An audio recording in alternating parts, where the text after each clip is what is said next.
Medusa dates back to 1943, and so she was built just in time for D-Day. And the problem they faced with D-Day is that the Germans had laid a mine barrier right the way down the middle of the channel. This was obviously to keep us out.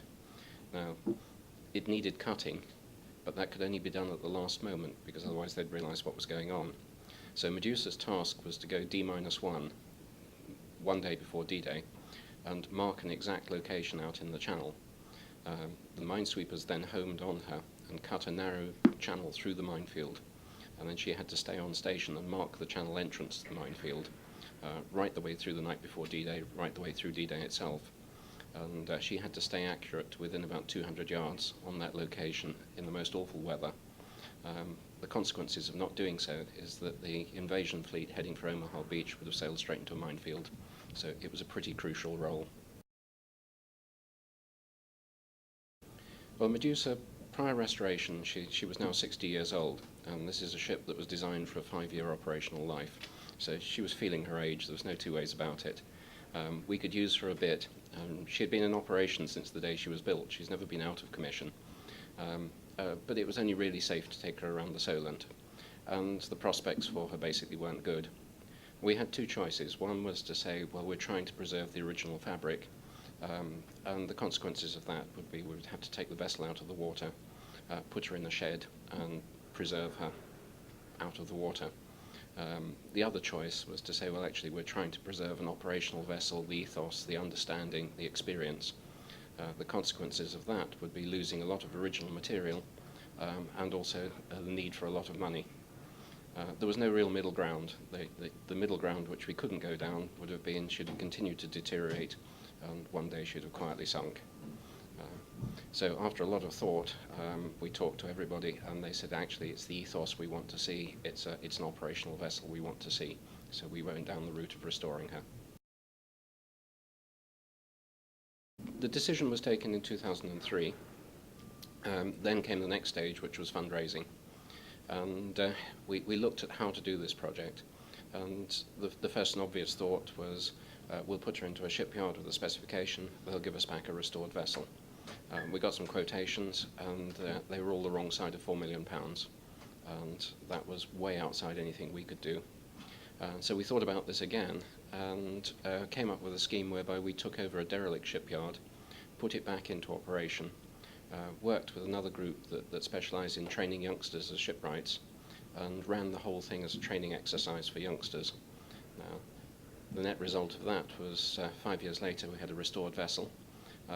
Something like 15 youngsters qualified as shipwrights, and we managed to eke our budget out and make ends meet just.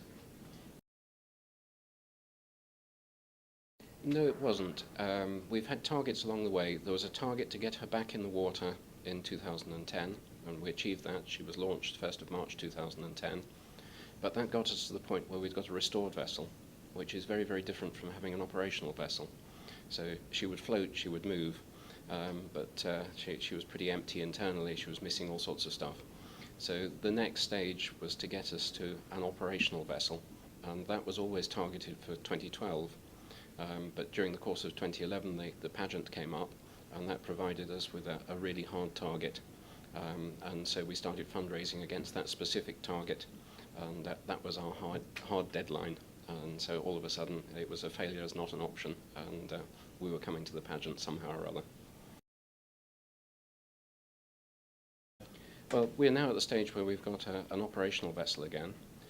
That means we can do things like the pageant. It's important to give the public access to her, and so we'll be at the boat show this year in Southampton, for instance. We're doing quite a lot of work with the veterans, their families, children, grandchildren, that want to see and understand what Grandad did, the sort of vessel he served on, where he slept, how he worked, and that's extremely important. We're doing quite a lot with the Royal Navy university units, and our next target is to get the vessel what's called coded, and that means it achieves an MCA certification, which means that we can do some commercial activity. At the moment, we cannot charge for taking people out. We're not commercially coded. And so once we've got past that target, then we can start doing some work with youth groups that we want to, such as Sea Scouts. We're pretty close to that, but it's one of these things that she's a 60-year-old vessel. She's historically important, and you don't just bung all sorts of modern things on there with no regard for the history. So we're having to be very, very sympathetic in the things that we do to meet the current specifications, but without destroying history.